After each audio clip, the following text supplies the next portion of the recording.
اعوذ باللہ من الشیطان الرجیم بسم اللہ الرحمن الرحیم وبہ نستعین وہو خیر الناصر ومعین اما بعد فقال اللہ تبارک وتعالی فی کتابہ الکریم وقولہ الحق بسم اللہ الرحمن الرحیم الف لام میم غلبت الروم صلوات بر محمد و آل محمد پر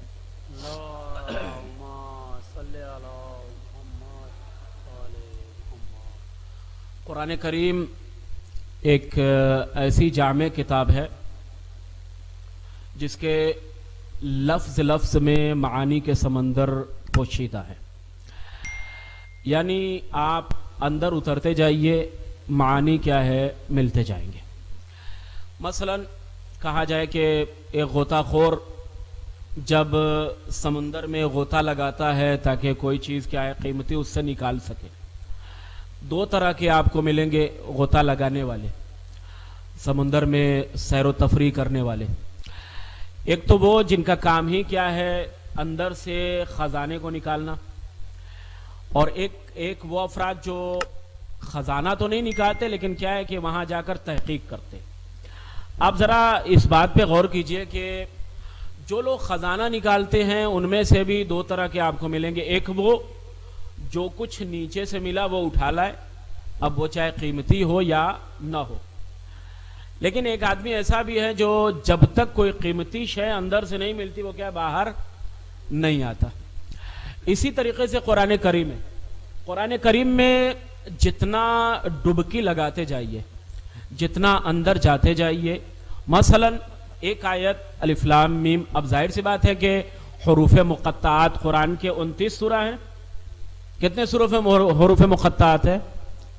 29 سورہ میں، ٹھیک ہے، یہ 16واں سورہ ہے جس میں حروف مقطعات ہے۔ اب کیا ہے کہ آپ حروف مقطعات کی تفسیر کے سلسلے میں یہ ہے کہ اللہ بہتر جانتا ہے یا وہ بہتر جانتے ہیں جسے پروردگار عالم نے علم دیا، لیکن اب آپ جب اندر اترتے جائیے گا، ہم یہ نہیں کہہ رہے ہیں کہ آپ تفسیر پڑھیے، نہیں، فقط اتنی سی بات کر رہے ہیں کہ مثلا ایک سورہ کو ہمارے جوان بھائی یا بزرگ حضرات بچے بھی ایک سورہ کو اگر سبجیکٹ وائز پڑھیں، مثلا آیت نمبر 1 سورہ روم کی آیت نمبر 1 سے لے کر آیت نمبر 7 تک پروردگار عالم کے اس وعدے کو بیان کیا گیا ہے جو برحق ہوا، تو اب ظاہر سی بات ہے کہ انسان قرآن کا مطالعہ کرے اس سبجیکٹ کی بنیاد پر کہ اللہ کے کتنے وعدے ہیں جو پورے ہوئے اور کتنے وعدوں کا پورا ہونا باقی ہے۔ جب آپ اس طریقے سے قرآن کریم کا مطالعہ کریں گے نا تو قرآن کریم خود قرآن کریم کے الفاظ کیا ہے آپ کی مدد کریں گے، اور خود قرآن کریم کے الفاظ کے ذریعے سے آپ دوسرے الفاظ کو کیا ہے سمجھ سکتے ہیں۔ یعنی ایک قرآن کا ایک ورڈ کیا ہے دوسرے ورڈ کی تفسیر کرے گا، آپ کی رہنمائی کرے گا قرآن کے سمجھنے میں، چونکہ آپ سبجیکٹ وائز آپ پڑھیں گے۔ مثلا اللہ نے وعدہ کیا ہے کہ جیسے فبشرناہ بعذاب علیم، کفار و مشرکین کے لیے یہ ہے کہ ان قریب عذاب علیم کیا ان کے لیے آئے گا، انہیں دے دیجئے، بتا دیجئے، بشارت دیجئے یا ڈرائیے کہ عذاب آنے والا ہے۔ اللہ کا وعدہ ہے کہ عذاب آنے والا ہے، لیکن کسی کو نہیں پتا کب آئے گا۔ یا مثلا کہا گیا ہے کہ جو لوگ مومن ہیں، جو لوگ کیا ہے متقی ہیں، پرہیزگار ہیں، ان کے لیے جنات نعیم کا تذکرہ، تو آواز دی گئی کہ اللہ نے کہا کہ جو لوگ مومن ہیں، جو بہترین کام کرتے ہیں، ان کے لیے جنات نعیم ہے۔ اب ظاہر سی بات ہے کہ اللہ کا وعدہ ہے نا، دیکھا یہ جائے گا پورا ہو رہا ہے یا نہیں ہو رہا۔ یہ جو شروع کی آیتیں ہم نے الف لام میم غلبت الروم، ابتدا میں مختصر سی چیز ہم نے بیان کی تھی، تمہیداً ایک دو باتیں آپ کی خدمت میں عرض کروں گا اور اپنی بات کو کیا ہے تمام کروں گا۔ پہلی آیت ہے حروف مقطعات کے عنوان سے، دوسری آیت غلبت الروم، یعنی روم کیا ہے غالب آئے گا انشاءاللہ، لیکن کب؟ فی ادنی الارض وهم من بعد غلبهم سیغلبون، یعنی آیت میں پہلے ہی بتا دیا گیا ہے کہ ایک مرتبہ اور روم غالب آئے گا اور ایک مرتبہ کیا خود مغلوب ہوگا یعنی ہار جائے گا. اب اس مرحلے کو ذرا دیکھیے جہاں اس آیت کو لے کر جہاں بشارت مثلا دی گئی ہے, جہاں وعدے کا قطعی ہونا بیان کیا گیا ہے. دو سپر پاور طاقتیں تھیں رسول کے زمانے میں, ایک جو ہے رومن امپائر جو اس وقت موجودہ ٹرکی کہا جاتا ہے, اور دوسرا پرشین امپائر یعنی ایرانی حضرات. دونوں میں فرق یہ تھا کہ رومن لوگ یا رومی جتنے تھے وہ عیسائی مذہب کے ماننے والے تھے, وہ عیسائی تھے, مسیحی تھے. اور ایرانی تھے وہ کیا مجوسی, آگ کی پوجا کرنے والے. اب ظاہر سی بات ہے کہ جب مجوسی تھے تو اس کا مطلب کیا ہے, وہ کفار کے قریب ہوں گے, اور جو عیسائی تھے وہ اللہ کو مانتے تھے, خدا کو مانتے تھے, ولو تبدیلی کے ساتھ, مثلا 3 خداؤں کا ماننا, مگر خدا کو مانتے تھے. اہل کتاب تھے, ان کے اوپر اللہ کی کتاب نازل ہوئی تھی جناب عیسیٰ کے اوپر, تو اس کتاب کا انہیں علم تھا, اس کتاب کا عقیدہ رکھتے تھے, لہٰذا یہ مسلمان سے قریب تھے. مسلسل تقریباً 28 سال ان دونوں کے درمیان کیا ہے جنگ چلی ہے. کچھ دنوں تک درمیان میں کیا ہے جنگ ختم ہوئی, ورنہ تاریخ کے جملے ہیں کہ 28 سال مسلسل کیا ہے جنگ ہوئی ہے, جن میں سے تقریباً خسرو پرویز کے زمانے میں روم دوبارہ جیتا ہے. اس سے پہلے شاہین البرز یا کوئی اور سپہ سالار کا نام تھا جس نے روم کے سارے تقریباً شہروں کو فتح کر لیا تھا. یعنی ایشیائے کوچک یا مثلا مصر وغیرہ کا علاقہ کیا ہے ایرانیوں کے ہاتھ میں آ گیا تھا. جب ایرانی رومیوں سے جیت گئے تو اب کیا ہے کفار و مشرکین جو مکہ میں رہتے تھے یا اطراف عرب میں رہتے تھے وہ بڑے خوش ہوئے. انہوں نے مسلمانوں کو تانا دینا شروع کیا اور کہنے لگے کہ دیکھا تم نے, جو ہماری میجارٹی کے تھے یعنی ایرانی, یعنی اللہ کو نہ ماننے والے, ایک خدا کو نہ ماننے والے, وہ جیت چکے ہیں, اور جو ایک خدا کو ماننے والے ہیں وہ ہار گئے ہیں.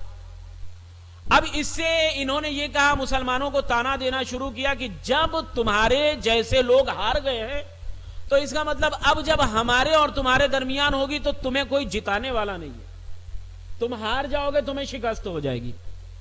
یہ تانا دے رہے تھے. جب یہ تانا دیا تو پروردگار عالم نے یہی آیت نازل کی, سورہ روم کی ابتدائی 7 آیتیں, جس میں کہا گیا کہ عن قریب روم کیا ہے غالب آئے گا. جیسے ہی پیغمبر صلی اللہ علیہ وآلہ وسلم نے لوگوں کے درمیان ان آیات کی تبلیغ کی, پہلے نمبر کے خلیفہ حضرت ابوبکر جو ہے کفار و مشرکین کے سامنے اور آنے کے بعد انہوں نے شرط لگا لی. کہنے لگے کہ 3 سال کی شرط رکھ لو کہ 3 سال میں مسلمان وہ رومی کیا ہے جیت جائیں گے. لیکن جب پیغمبر کے پاس آئے اور کہنے لگے کہ یا رسول اللہ میں نے شرط لگائی ہے, دیکھو اس زمانے میں شرط لگانے کی کوئی ممانعت نہیں تھی, کوئی ممنوع نہیں تھی. اس زمانے میں سٹے بازی بھی کچھ لوگ کر لیتے تھے, ابھی مناہیت نہیں تھی, منع نہیں کیا گیا تھا, ابھی وہ حکم نازل نہیں ہوا تھا. تو پیغمبر نے کہا کہ نہیں, 3 سال کی شرط مت لگاؤ, تم شرط لگاؤ کم سے کم 3 سال سے لے کر 10 سال تک کی. اس درمیان میں کبھی بھی کیا ہے رومی جیت سکتے ہیں اور ایرانی کیا ہے ہار سکتے ہیں. اب ذرا خصوصیت دیکھیے ایرانیوں کی ابھی آج وار چل رہا ہے رشیا اور یوکرین, ان میں سپر پاور کون ہے یہ آپ جانتے ہیں, کس کے پاس ہتھیار زیادہ ہیں یہ آپ جانتے ہیں, کس کے پاس ہتھیار کم ہے یہ آپ جانتے ہیں, ملٹری فورسز وغیرہ کس کے پاس زیادہ ہیں یہ سب آپ نیوز سے سنتے ہیں, سارے سورسز آپ کے پاس موجود ہیں. اس زمانے میں ایران کے پاس سورسز اور ہتھیار زیادہ تھے, یعنی مادی امکانات جیتنے کے سب سے زیادہ کس کے پاس تھے, ایران کے پاس تھے. آپ دیکھیے گا تفسیر نور الثقلین, تفسیر نمونہ اور تفسیر انوار النجف, ان میں کیا ہے تفصیل کے ساتھ یہ واقعات تحریر کیے گئے, باقاعدہ ایام اور دن, تاریخ وغیرہ وغیرہ ساری چیزیں بیان کی گئی ہے. بتایا گیا کہ مادی اسباب ایرانیوں کے پاس زیادہ تھے جیتنے کے, مگر جب 616 عیسوی میں دوبارہ جنگ چھڑی, یہ جنگ چلی ہے تقریباً 628 عیسوی تک. تقریباً 628 عیسوی، جو میرے خیال سے ہجری کے 5ویں یا 6ٹھے سال کی بات ہے، یعنی جنگ خندق یا جنگ خندق کا ہی مسئلہ تقریباً تھا اس زمانے میں. یہ جنگ چھڑی ہے. تب اس کے بعد جب دوبارہ جنگ چھڑی، ساری چیزیں ایرانیوں کے اختیار میں تھی. یعنی ایرانی اتنے غالب تھے، اتنے طاقتور تھے کہ وہ کیا ہے، رومیوں کو پل بھر میں ہرا سکتے تھے. مگر ان مادی اسباب کے باوجود بھی ایرانی ہار گیا اور رومی کیا ہے، دوبارہ جیت گئے. اب ظاہر سی بات ہے کہ ایک سپر پاور ایران، جو اس وقت کا سپر پاور تھا مگر تھا مجوسی، اور ایک دوسرا جو رومی تھے مگر کیا ہے، اللہ کو ماننے والے تھے. ولو توڑ مروڑ کے مانتے تھے مگر خدا کے ماننے والے تھے. اللہ نے کہا کہ روم عنقریب جیتے گا تو جیتے گا، اور اس کے بعد ایران ہارے گا تو ہارے گا. جب پروردگار عالم نے یہ پیشین گوئی کر دی کہ روم عنقریب جیتے گا، تو اب ظاہر سی بات ہے لاکھ ظاہری اسباب ایران کے پاس جیتنے کے ہوں وہ نہیں جیت سکتا. کیوں؟ اس لیے کہ پروردگار عالم نے کہہ دیا ہے کہ اب جیتنا کس کے ہاتھ میں ہے، رومیوں کے ہاتھ میں. کہنے کا مطلب یہ کہ اللہ تبارک و تعالی نے جو وعدہ کیا وہ پورا ہوا. قرآن کریم میں جتنے بھی وعدہ پروردگار عالم نے کیے، اس کا ہم انشاءاللہ سبجیکٹ وائز آپ کی خدمت میں پیش کریں گے. مثلا آج جو تھا اللہ کا وعدے کا پورا ہونا، تو یقیناً اللہ کے تمام وعدے پورے ہو رہے ہیں. اللہ نے ہمیں پیدا کیا، اس نے کہا میں تمہارا رزق پہنچاؤں گا، اللہ پہنچا رہا ہے.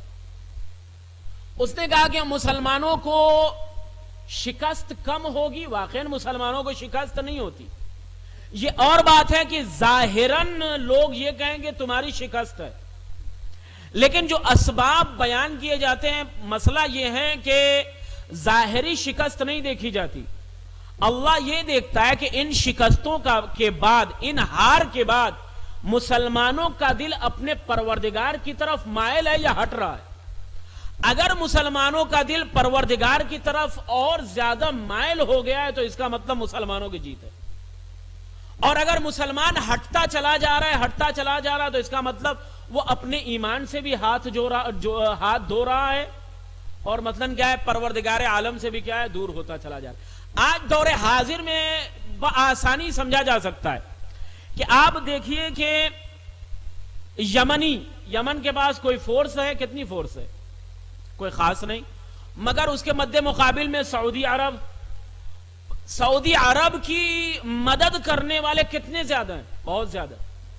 اتنے دنوں سے ان کے درمیان جو کچھ ہوتا آ رہا ہے، کیا ابھی تک سعودی عرب نے یمن پر کوئی قبضہ کیا؟ نہیں کیا. کیوں نہیں کر پایا؟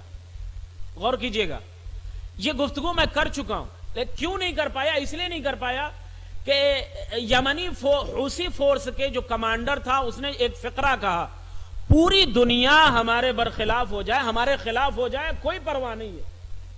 پوری دنیا کا ہمارے خلاف ہو جانا کوئی مسئلہ نہیں ہے، بس ایک پروردگار ہمارے خلاف نہیں ہونا چاہیے.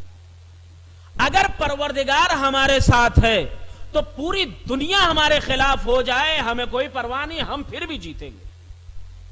اب آپ اس کے بعد مثلا ایران کا دیکھ لیجئے. اس دور حاضر میں ابھی ایران جو حالت ہے، پوری دنیا مثلا اتنی پابندیوں کے باوجود بھی ایران نے اپنا قدم جمایا یا نہیں جمایا، اپنے اقتصاد کو بلند کیا، اپنے ملک کی حفاظت کی، اپنے ملک کے فیکٹری اور اس کے علاوہ ساری چیزیں ایران نے کیسے بنائی. پوری دنیا نے اس کی طرف سے رخ کیا ہے، موڑ لیا.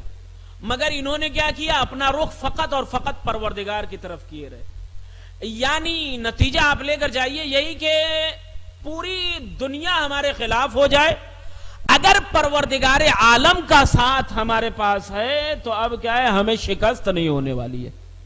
اسی چیز کو ابتدائی 7 آیتوں میں کیا ہے، بیان کیا گیا ہے. جو کہا گیا ہے فی ادنی الارض، یعنی قریب ترین ضمیر، جو اس وقت کا مثلا کہا جائے کہ سیریا، شام کا علاقہ، وہیں پہ کیا ہے جنگ ہوئی تھی جہاں رومی دوبارہ جیتے. اب اس کے بعد مثلاً جو آیت میں کہا گیا یومئذ یفرح المؤمنون, جب دوبارہ رومی جیتیں گے نا تو مومنوں کے دلوں پر کیا ہے, لبوں پر کیا ہے, خوشی کا اظہار ہوگا. اور جیسے ہی یہ جیتے اس کے کچھ دن کے بعد کیا ہے, مسلمانوں نے جنگ خندق کیا ہے فتح کر لی. کس کے ذریعے سے فتح کی؟ اس ایک انسان کے ذریعے سے جس کا نام کیا ہے, علی ابن ابی طالب. ایک صلوات پڑھے محمد و آل محمد.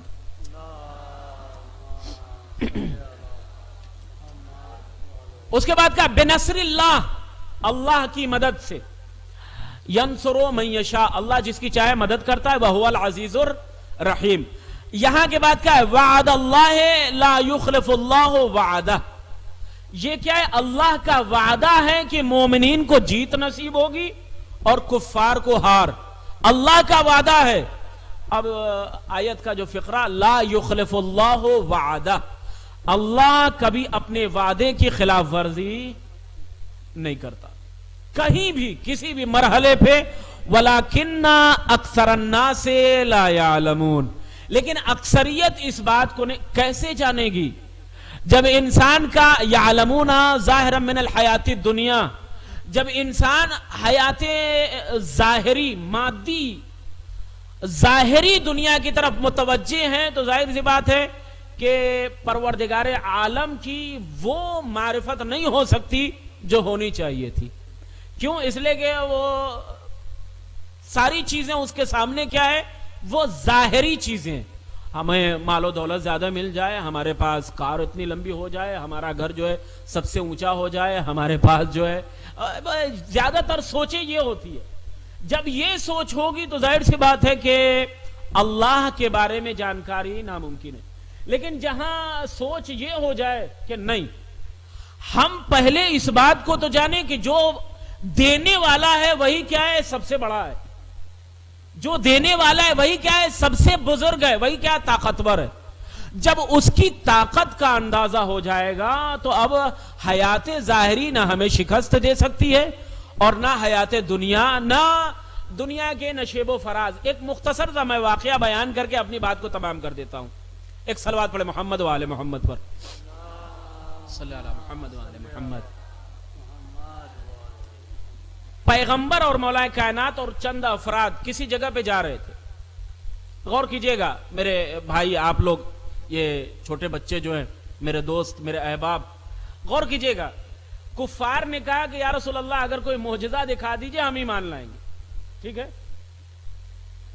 رسول نے مولا کائنات سے کہا علی آپ گواہ رہیے گا اور یہ بھی گواہ رہیے گا یہ ایمان لانے والے نہیں. پیغمبر نے کہا کہ تم بتاؤ ہم کیا کریں. کہا کہ وہ پہاڑ کی چوٹی پہ جو پتھر ہے نا اسے حکم دیجئے وہ آئے اور آپ کے قدم بوسی کرے اور واپس چلا جائے. غور کیجئے گا ذرا, اوپر سے اگر کوئی پتھر نیچے آئے گا کتنے ٹکڑوں میں تبدیل ہوگا؟ ٹوٹے گا یا نہیں ٹوٹے گا؟ ٹوٹے گا نا. اوپر سے جب ڈھلان سے نیچے کی طرف آ رہا ہے نہ جانے کتنی جگہ پہ ٹکرائے گا, مگر تاریخ کے جملے ہیں, اوپر سے چلا نہ ٹوٹا نہ پھٹا,